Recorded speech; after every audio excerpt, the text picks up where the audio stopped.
Hello, everybody.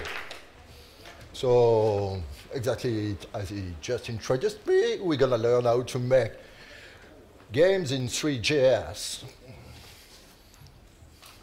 Can I have my slide on this? If that's possible, that would be great. Okay, so the first stage is to create a 3D basics object to animate. We will build a map using several of our extensions, and after that we will add sound for our games. After that we're going to try, if time's allowed, to see how to link your actual web content inside your WebGL game. It's quite important because WebGL in itself is very nice to display, but it's a bit a lost island inside the web, right? So we want to link with the actual web content. So in all that, we're going to do some tricks as well. Some tricks I learned during me doing many games, many mini games. It's not too hard to say it too fast. And what we could do in the future on how to handle mobile. This is the topic. So now, the introduction. What is Three.js? Three.js is 3D graphics within the browser, which is called WebGL most of the time. Three.js is not limited to WebGL, though, but that's the most common used, right? The effort is led by Mr. Doob. Mr. Doob is a guy, he's a Spanish guy, very interesting kind of personality.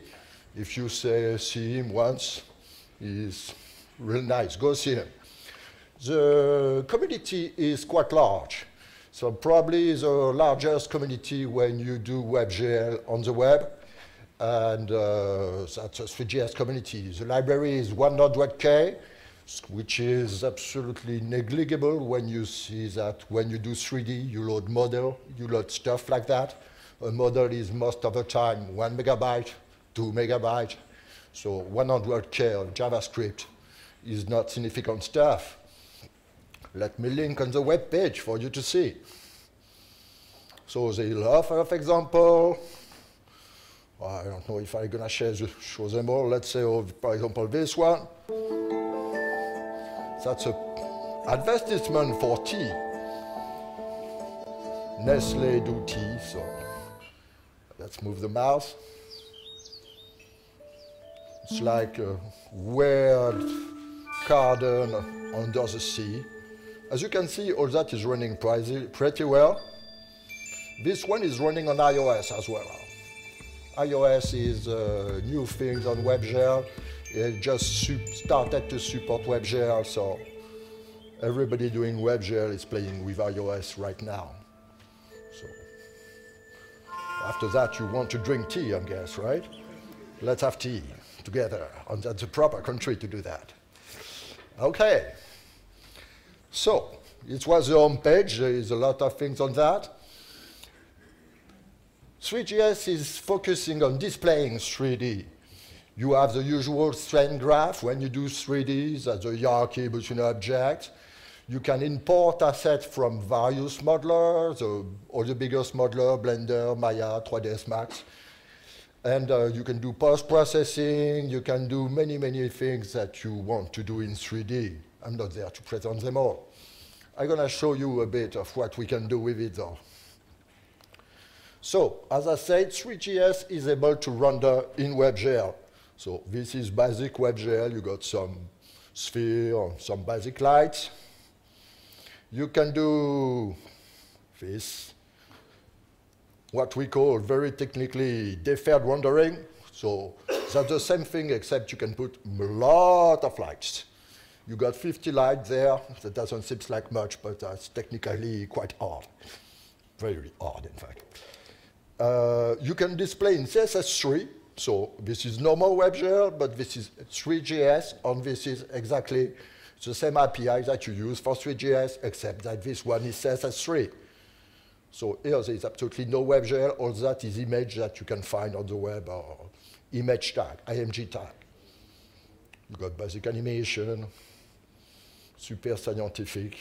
I don't know why we did a periodic table on this one, but yeah, let's learn chemistry.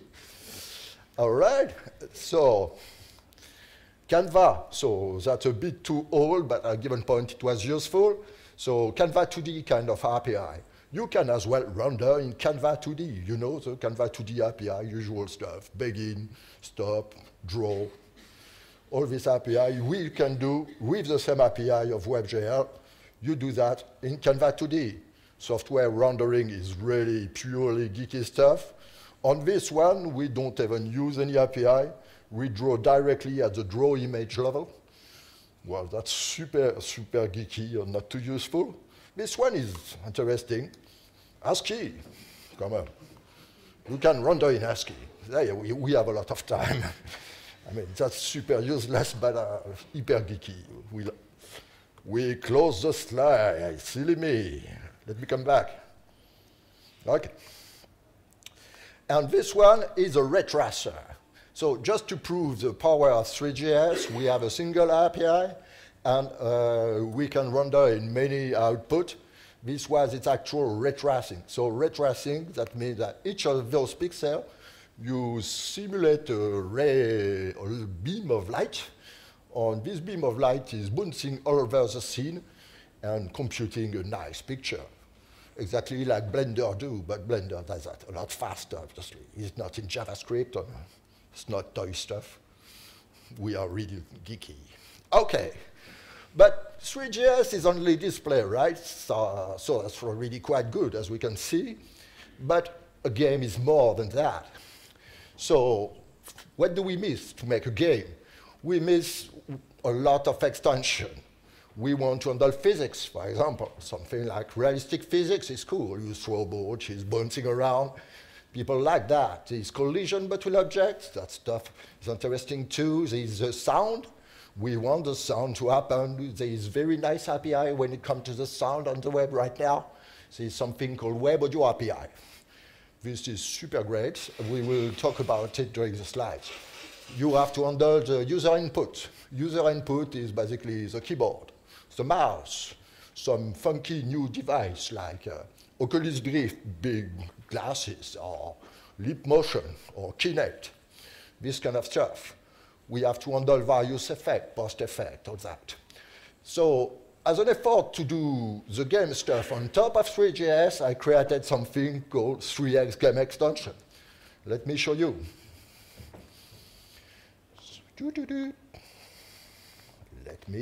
So this is the main page.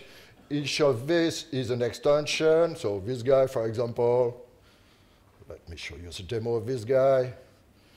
That's a guy which is coming from Quake or Doom, I don't remember. So you add the weapon, you can make it jump, you can make it run, you can change the aspect of the guy. So if you want to have fun or make a game fast, it's probably a good way to go. You come, you take this monster, and you put various monsters to play with. Okay, so there's many stuff like that. What else I can show you? Realistic physics is cool.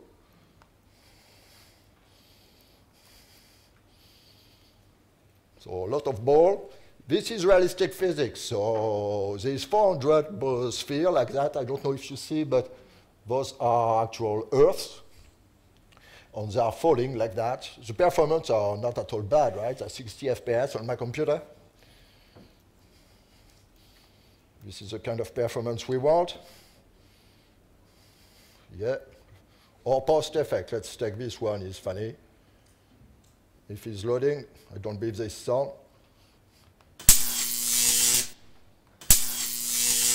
So we will see how to use this kind of effect. That's called bad CRT effect. It's like an old TV when it's broken. Okay, so this is some example of them. There is like 46 or 50 extensions. I don't remember exactly the count. So we have seen that we have Three.js on the side. We have 3x extension on the other one. How can we make a game with all this? First, we need a hero. This is the most part of a game, right? In all game, we need this hero, a persona to embody the player, really important, a virtual self in which the player will interact with the world. So let's do that. First, we're going to create this hero. So that's a new part, the hero is born. So that's a fancy title to say we're going to build simple object 3D. No, that's not our leg. We're going to go for something simple, something very blocky, very Lego-like, exactly like you can play with in the restroom. Not, no. Not the restroom, I don't know. The room just there, where you rest. Sorry, my English is rusty to say the best. No, okay. So we're going to go for Minecraft. I'm not sure that Microsoft is going to be happy, but at the beginning, it was okay. So I don't know how to model. This is why I go Minecraft, by the way. So we're going to start with a cube. How to do cube? There's no link on this one. Oh, okay, that's the next one. So this is this code. This is how to create cube. Here, we're going to have first the geometry of the, so we create a cube of 1, 1, 1, a very simple cube. We're going to create a material. The geometry is the shape of your object. So a cube, that's the shape. You can create cylinder, you can create torus, many shapes. After that, we create a material.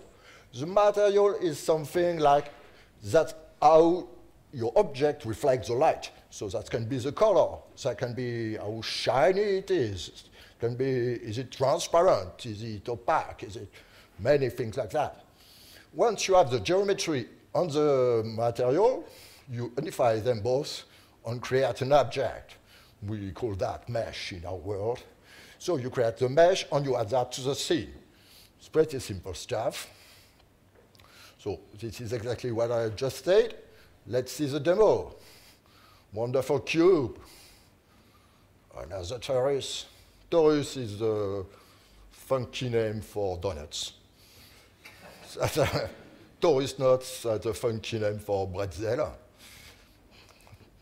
A circle, that's no funky name, that's a normal circle. A sphere, a plane, and a cylinder. That's just a bunch of examples, right? You have, I don't know, 12 of them, or most of the time when you do an actual game, you don't do that.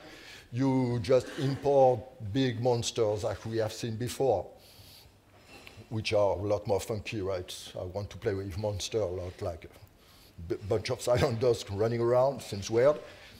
So, then we have the material. That's how the object reflects the light. We have various objects, various ways to reflect the light for each object. One is basic, which is called the most basic, by the way, which is I do not reflect the light. I'm not affected by the light. I will look the same no matter how much light I receive or the angle of the light. Lambert, Fung, that will not bother you with the detail or mathematics behind. All that is predefined material provided by Three.js. So that's pretty cool because you don't have to code them. To code them require quite a lot of skill when you do shaders, mathematics, physics of light. You don't want to code them if you are not an expert. If you're an expert, though, you want to be able to do whatever you want. For that, you do custom shaders. These are shaders materials for you. So this is just a cube. For our hero, as we're going to do Minecraft, we're going to do that. Many cube. That's the main advantage of that. Let's see a wonderful demo. Hot or not, do you remember where that come from? That was the beginning of Minecraft. Facebook. Facebook at the very, very beginning was called Hot or Not. So is that hot enough? I'm the judge and I say no. I say no again, I say no again. Now we're going to add a texture to it, right? That's better. Suddenly that's better. That's the usual character for Minecraft. There's this guy, which is, Mario. Sorry, slow night. Okay, Mario. There's this guy called Superman, and this other guy, which is Agent Smith. But the one I prefer is this one. That's not at all a mistake or another. The disclaimer, supposedly, but in fact, that's a skin which has been done by a user for me because he saw me say, OK, I will do your skin. So it was almost a disclaimer. It's funny because that's make a recursive joke. I present myself doing a game or looking for love, stuff like that. OK. So now we have our player. Our player needs more life, right? It's just a static player, not moving. That's not very alive. This player needs to move in our space. So we're going to animate our wonderful player. So this is once again our player. There's some animation. All these are extensions that you can easily use. That's MIT license. You find that on my GitHub, stuff like that. So you can easily use that. So you will see with Microsoft about the licensing. It's not me. You can wave. You can I wave. If you are violent, you do circular punch. That's weird circular punch, one punch. You can say yes, you can strafe. Yes, strafing is a bit strange, right? He can fall, that's a fall animation. Okay, as you can see, I'm not too much of a modeler, right? But, all right. So now our character is alive. It's pretty cool, but that's a bit too much, right? It's a golem, it's like a Frankenstein. Well, after that, what I have done, I've created a monster, Turing was right. So we can actually do artificial intelligence. No, our character is aware. Let's give it a name, this way we're gonna be attached to it. His name is Mike. You need a purpose, a goal, quest. That's the way it goes when you do games. And what are the most useful goals when you do games? You look for love, fame, and justice. You never look for being the richest, heaviest guy. You always have noble goal. Okay, so our video game will do that. Now that we got the player, we need a map to move in this player. A world where we can evolve in it. A world where Mike can become a man, because he's more or less like a teenager now. He's something like 10 minutes old. So, a new man, better man. Let's build a world around this guy. So, the world that we're going to build is this world. He's loading fast, not good, bad. So we are already, because I'm supposedly like God, so you got night, I created everything, there is some mountain all around, and there is a basic grass, and there is a guy moving. It's already a very basic world. But at least we are a bit alone, though. That's the bad part of it. How have we created this? So, this is the interesting part. We have only used existing extensions that you can yourself use for free. First, the grass ground. Very basic stuff. That's a grass image on a big plan. This looks like a grass. 10 minutes. After that, you need all the mountain all around. This is the mountain that you have seen here. You assemble those two, and you got this kind of arena that you have. What else have we done? We have the day-night cycle. So day-night cycle is a technical term to say we want some night, we want some stars during the night, and we want the sun to be rising, the sun to be on the zenith, and after that the sun to set. That's what we call day-night cycle. The good thing is all that is already done for you. You don't need to do it again. It's all MIT license. You can take it and publish it, make money with it. You don't even have to warn me. Everything is cool. So it's a lot of extension. Yeah, we have seen this page already. So what is this 3x stuff that I did? First, that's a very light extension system, a bit like Vanilla.js. And I don't know if you remember that. It was a JSConf like 3 years ago, and where we were all saying We want super light stuff. We don't want to have multiple dependency in which you cannot go out. So I took this principle, and most of those extensions has no dependency besides Three.js, obviously. That makes them very easy to reuse. So there's a bunch of conventions that you can use. There is documentation all around. For example, if you want to write your own document, your own module, you can go there and read that. In 3x, one thing that I do is to have what I call a modern workflow. That means that you can install with Bower if you want. You can use require.js if you want. Or you can even use Yeoman, if you know this one, to generate code at the beginning.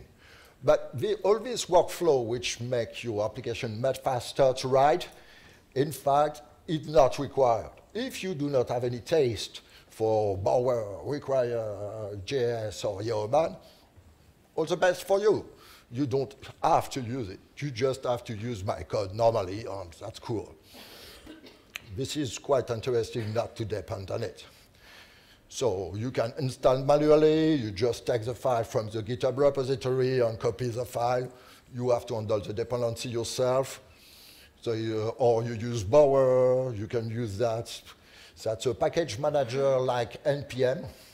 NPM for Node, it's like Bower for browser package, let's say, in a very short way. That's an effort made by Twitter. You can go and see yourself.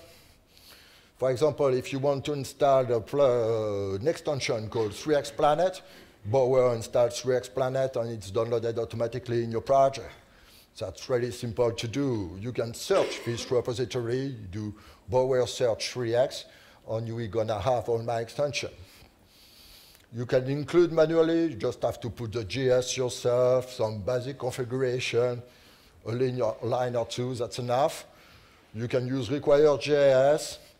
Now we got the principle. Let's see some extension. So we have seen the grass ground, so that's this one. You can reuse that quite simply. You just install it first. After that, you include the code in your game, I guess. And you put those two lines, just those two lines, and that's enough to have the grass ground. That's really fast. Oh, by the way, all those 3x extensions are heavily documented in the README of GitHub, so you just read and you're good. If you want something a little less regular, you can go, and this is my Minecraft. Minecraft, not moving.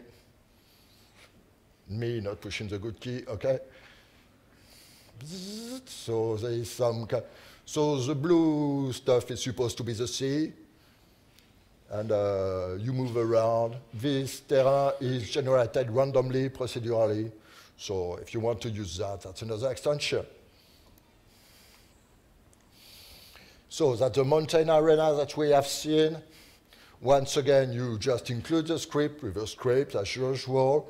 Then you use the script, var mesh, new 3x mountain arena. You add that to the scene. And you got the mountain arena, the blue mountain that you have seen all around. For the day-night cycle, same stuff. It's always the same stuff. That's a basic interesting thing. You include the script, you use it, so you use the sunlight, for example, and you update regularly the light. You need to update it, obviously, because it moves. So you need to update it for it to move. That's pretty cool. We have a world now. That's nice, but in a real world, you need physics. Physics is important in game. It's important for realistic physics because the user likes realistic physics most of the time. But even without realistic physics, we need physics to have collision. For example, if I shoot, I want the bullet to be stopped by my enemy and the enemy to die. I don't want the bullet to go through the enemy and the enemy being still alive. So I need to detect the collision between my bullet and the enemy. Unfortunately, physics in 3D is super hard, as in really super hard. And we don't try to do it. We don't try to do it inside Three.js. For that, we rely on external library, which are doing only this. because this is super hard, so we let them this work. We do our super hard part, which is a WebGL. What can we have? We have Yomo, Canon on Amo.js. Yomo, let me put you some demonstration on Yomo.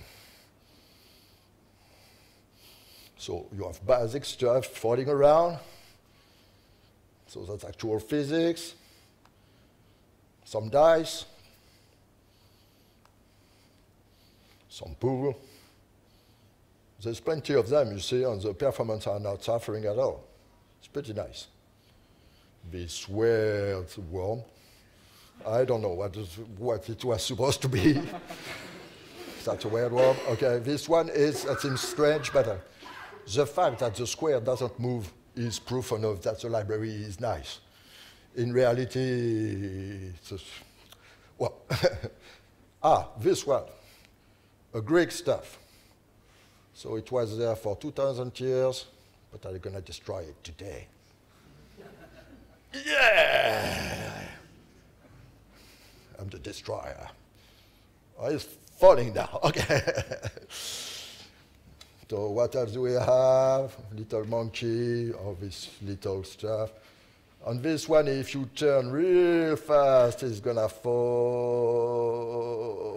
Okay, not today. Almost. So Indiana Jones kind of gates. You can do a lot of very interesting things with physics. This little guy. How to move this little guy? Move for me. I don't remember the keyboard. Okay, so I don't remember the keyboard. I will not do that. All right, so this was Yomo, Canon.js. So Canon.js got various stuff. Let's see this demo here. So for example, this. We click to play. That's a very basic game. I go here. I can jump. I can click. OK. Let me see. All right. So I click. You see it's bouncing around. It's probably I have something here. I can shoot on that. Can make it move by shooting like crazy on it. All right. I don't know. That can be the basic of a game. On Amo, which is a bit strange but funny, Amo has no nice demo, but the history of Amo is really nice. Amo is in fact a conversion of an engine called Bullet. Bullet is a very strong, well-accepted engine for physics. It is done in C++. It is used throughout the game industry. And sorry, looking at the time. And crazy. OK. And it has been converted to JavaScript with Mozilla using OM-Scriptum. So that's pretty crazy. You take a very big, large piece of C++ and you convert it to JavaScript through OM-Scriptum, and you succeed to have Amo. That's a demo that you have seen. This other demo as well. Oh, this demo is about... That's a very nice demo. Let's hope it loads well. That's done by AlterQ, by the way. So the effort of Three.js is led by Mr. Doob, but the big guy doing the WebGL behind is AlterQ. This is this demo. So first, the rendering is not that bad. Let me find something to crash. OK, the control is not too cool, but I believe so. You can enter in the other stuff. Yeah. Gonna succeed. Yeah, here we go. So the actual physics. The rendering is cool, right? You can do an actual game with this kind of rendering. So this, well, OK, another demo up.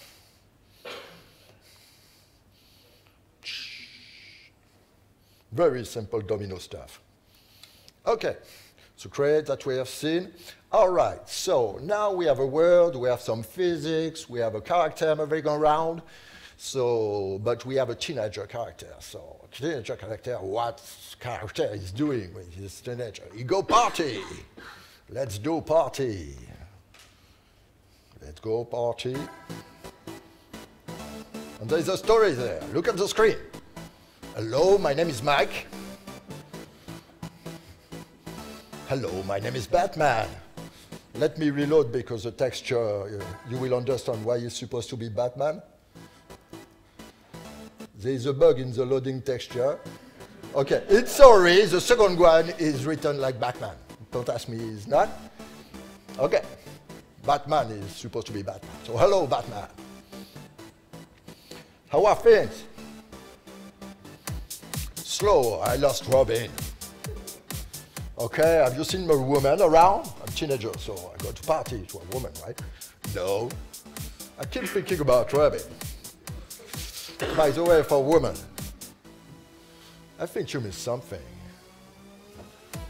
What do you mean? Well, look. Yeah, it's a bit problem here if you want to see women. It's a bit flat. So,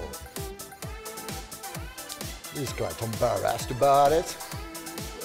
He's suddenly realizing that's not going to be too good for him. Okay, so what do you do in this situation? You go to play video games. All alone in your room, I guess. Never happened to me, I guess. All right. So it was a wonderful demo. There is a lot of interesting WebGL if you want to look so deep in this demo, by the way. Okay, so to do this, what did I use? I used the WebAudio API. The WebAudio API is a new standard API aimed for game. It's based on OpenAL. OpenAL is rather complex by itself, but it allows quite a bit. When you do actual games, you need that. Audio tag, the audio tag from HTML5 is kidding around, nothing real. So what do you have in WebAudio API? You have the sound localization. That means that if the sound is produced by something, let's say somebody shooting on the right, I'm going to hear that on the right. If I hear it above, below, on the left, you're going to have good sound localization. It's pretty nice. You're going to have Doppler as well. All that is done for you. So Doppler is a technical term to say, okay, let's assume you're on the side of the road. There is a car moving. The car feels, meow. Meow. This is Doppler. I will not explain the physics behind. This is Doppler. Convolver. Convolver. What is convolver? Is a way to do effects, something like suppose you are in a big cave and suddenly there is a lot of echo, right? You go, echo, echo, echo, echo, echo. You do that with convolvers. There's a great accuracy as well. The accuracy is very nice because when I say, for example, I shoot my gun and I press the trigger, I want the sound to be immediately heard, right? If I press, and 2 seconds later, I hear the sound that sounds like completely crazy. So I press, I hear immediately the sound. It's pretty nice. And there is very little CPU consumption because you have a simple API on top, but everything is done in C++ in the back. So the CPU consumption is very efficient. Okay, so for that I use various helpers that I probably gonna skip because of lack of time. All that if you want to use, that's WebAudioX. So you can load a sound, create a sound, play the sound. This sound can follow your objects. You can have a direction for the sound. So let's say here I'm talking to you, so you hear rather well here, but if you were behind me, you hear less. So I can direct the sound as well. I can follow. There is a listener that you can move around as well. So that's pretty cool.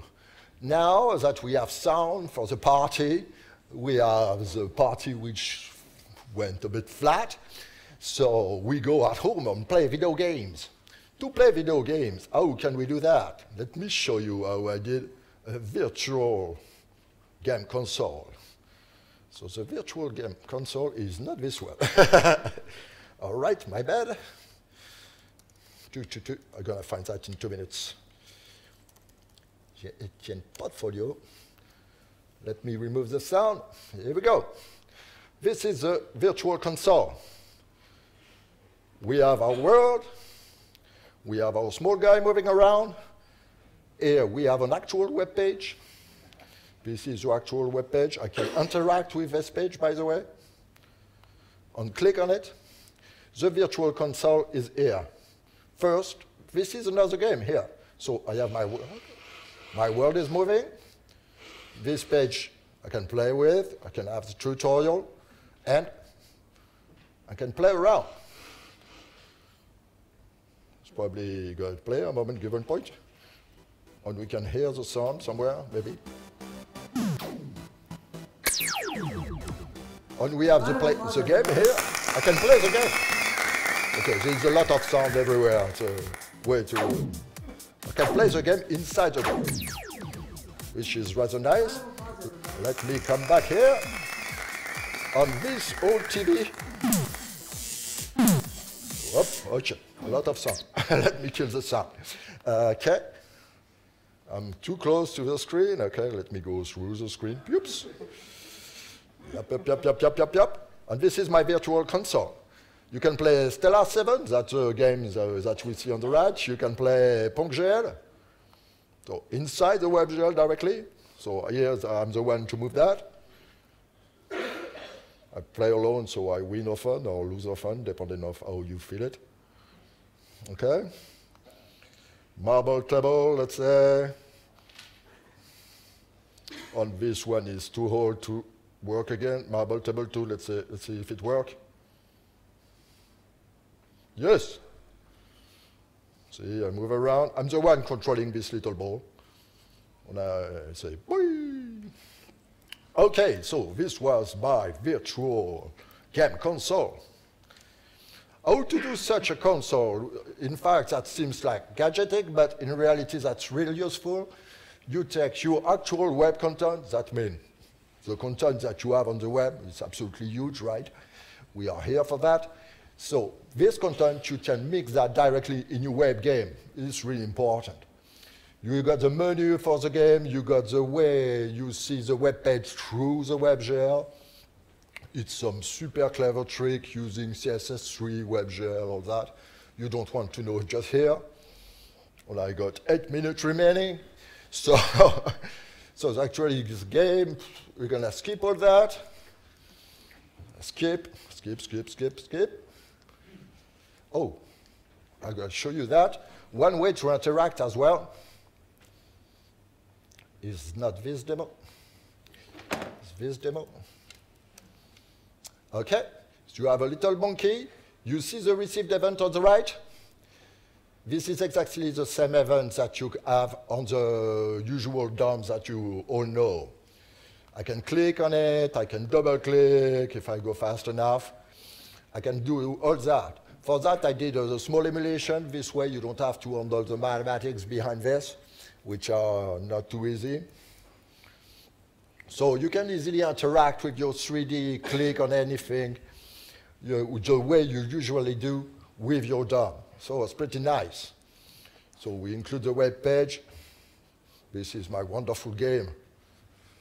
Oops. So play. After that again. Do I have sound? So we play together.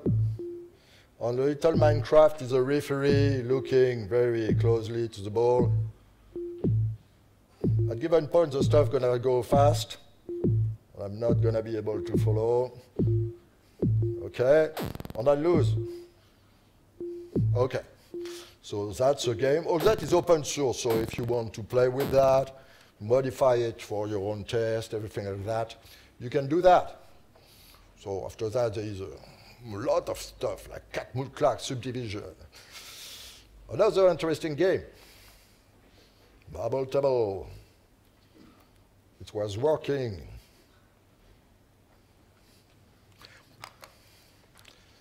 It was working. I ported that just 5 minutes ago, so it has to work. See, it is there. I'm not crazy. Okay. I did that this morning, so it has to work. It doesn't. All right. I go here. Okay, Marble Table. All right. So you go far. So you have this. You have nice sound. You can move around like that. And after that you lose. There is a maze. I'm not too good of a game designer either, right? But the sound is cool, right? It seems like that's actual physics. Okay, what else I have done? So this granular sound is that?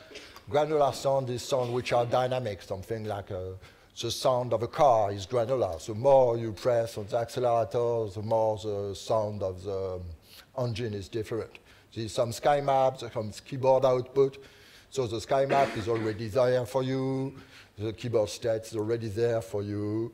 And one last game, and after you have 5 minutes for question. Are you ready? I like this one. Let's come back, listen. Are you ready? This is generated by a command called say in Mac. You say, are you ready? Okay. Okay. So you shoot around. You shoot those guys. So, believe it or not, the goal is not to kill tank. The goal is to find an iron cat. There's an iron cat somewhere. So you kill the guy, shoot this guy. When you die, you die. So when you touch, is this effect that we have seen. On the iron cat, I'm going to give you the solution, is on the dark side of the moon. That's an iron cat, we are going there. All right. So I will skip the 80 slides that remain. Do you have any other question? Any question?